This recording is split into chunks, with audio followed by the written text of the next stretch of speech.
सुप्रभात बच्चों। कक्षा 8 में आज हम लोग भूगोल का दूसरा अध्याय पढ़ेंगे। दूसरे अध्याय का शीर्षक है भारत कृषि एवं सिंचाई। बच्चों, आप लोग जानते ही होंगे कि हमारा देश भारत एक कृषि प्रधान देश है। यहाँ के लोगों की आजीविका अधिकतर कृषि पर ही आधारित है। अब बच्चों, आपके दिमाग में आता होगा कि कृषि किसे कहते हैं।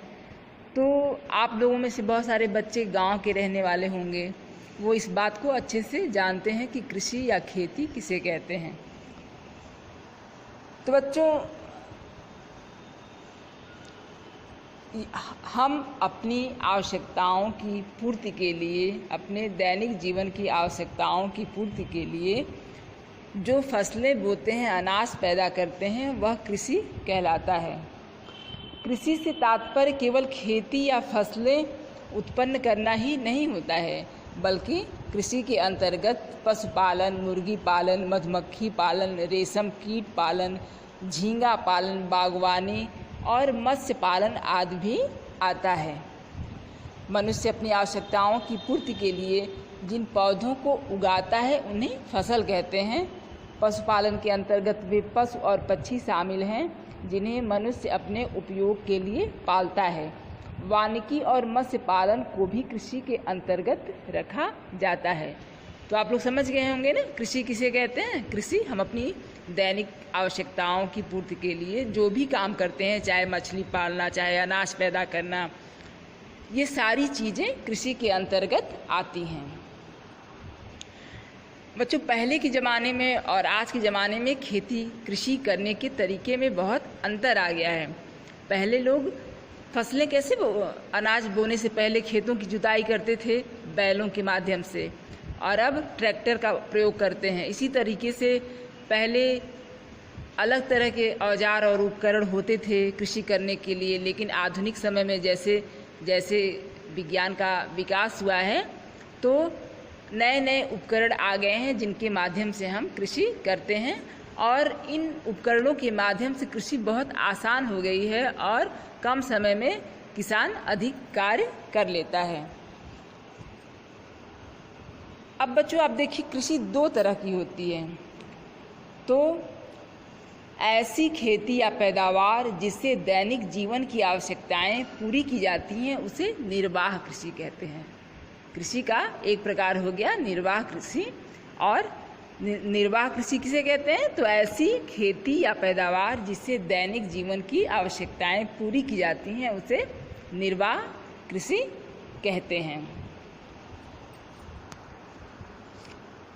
और जिस कृषि का मुख्य उद्देश्य बाजार में फसल बेचना हो या धन कमाना हो उसे व्यापारिक कृषि कहा जाता है।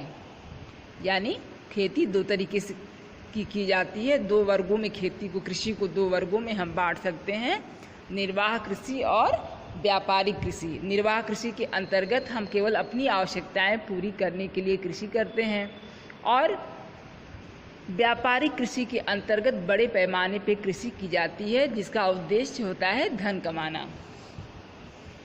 हमारा देश भारत एक कृषि प्रधान देश है और हमारे देश में लगभग 55% लोग कृषि पर निर्भर हैं।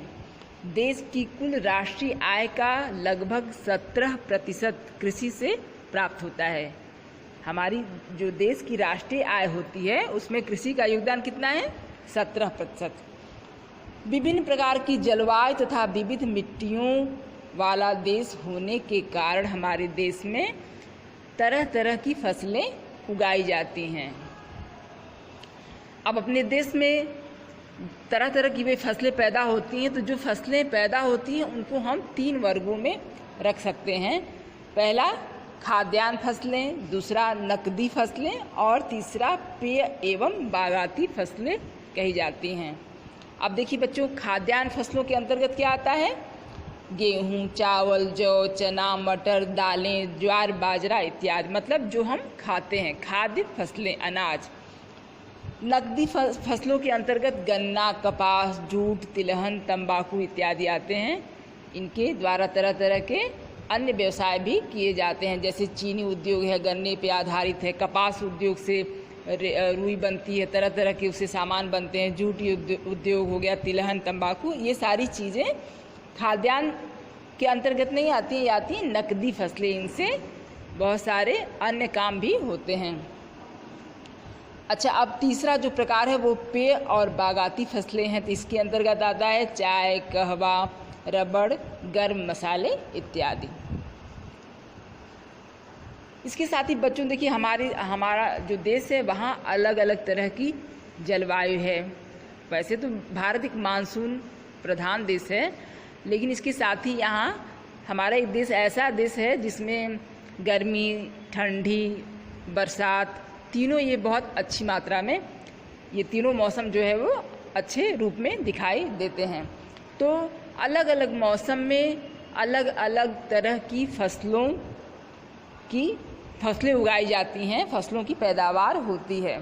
तो इसके आधार पर हमारे देश में कृषि के 3 प्रकार हैं। कृषि फसलों के 3 प्रकार हैं। मौसम के आधार पर जिन फसलों को उगाया जाता है उन फसलों के 3 प्रकार हैं। पहला प्रकार है रबी की फसल, दूसरा खरीफ की फसल और तीसरा जो प्रकार है वो है जायद फसलें।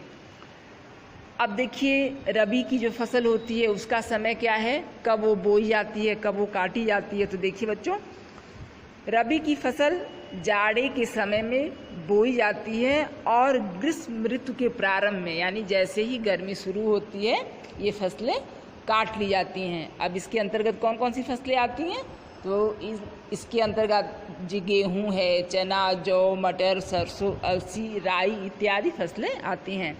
आप लोग अपने जिन बच्चों के घर खेती होती होगी या जो लोग गांव के होंगे वो लोग इस चीज़ को जानते होंगे कि जाड़े के समय लोग गेहूँ बोते हैं और जैसे ही गर्मी शुरू होती है यानी मार्च अप्रैल में गेहूँ काट लिया जाता है। तो ये वे फसल जो जाड़े के समय बोई जाती है और ग्रीष्म ऋतु की शुरुआत में ही काट ली जाती है, उसे रबी की फसल कहते हैं।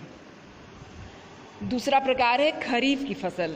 खरीफ की फसल की बोने का समय क्या है, वर्षा ऋतु के प्रारंभ में ये फसलें बोई जाती हैं और ये फसलें काटी कब जाती हैं, शीत ऋतु के प्रारंभ में, यानी जैसे ही वर्षा शुरू होती है इन फसलों को बो दिया जाता है और ठंडी का मौसम शुरू होने के साथ ही ये फसलें कटनी शुरू हो जाती हैं। अब खरीफ की फसलों में मुख्य रूप से क्या आता है, तो धान, मक्का, ज्वार, मूंग, जूट, मूंगफली, ये सारी जो फसलें हैं ये खरीफ के अंतर्गत आती हैं। तीसरा जो प्रकार है वो है जायद फसलें, और जायद फसलें मार्च अप्रैल में बोई जाती हैं और 1-2 महीने में ये फसलें तैयार हो जाती हैं तो वे काट ली जाती हैं। जैसे तरबूज, खरबूज, ककड़ी और तरह तरह की सब्जियां जो हैं वो जायद फसल के अंतर्गत आती हैं।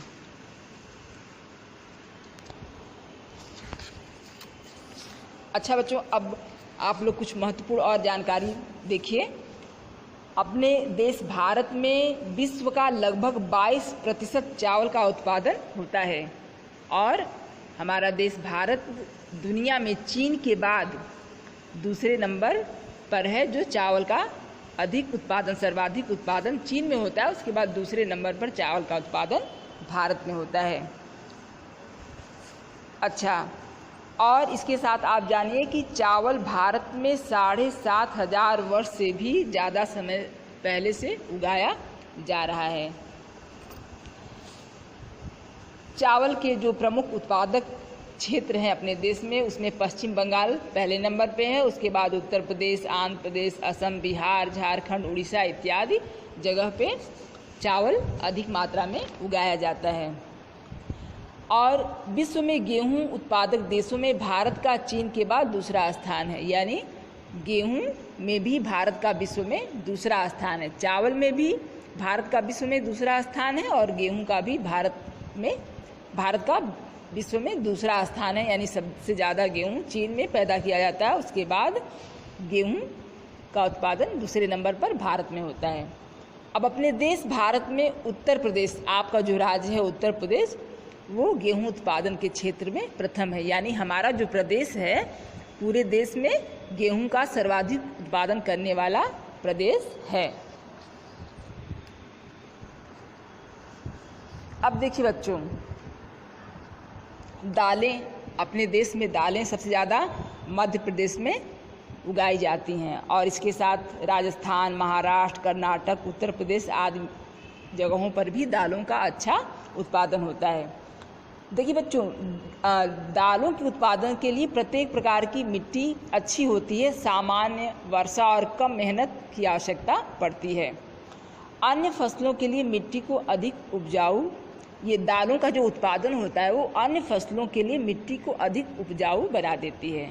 ठीक है बच्चों, तो आज इस पाठ में इतना ही। अगली क्लास में आगे इस पाठ को हम लोग पढ़ेंगे।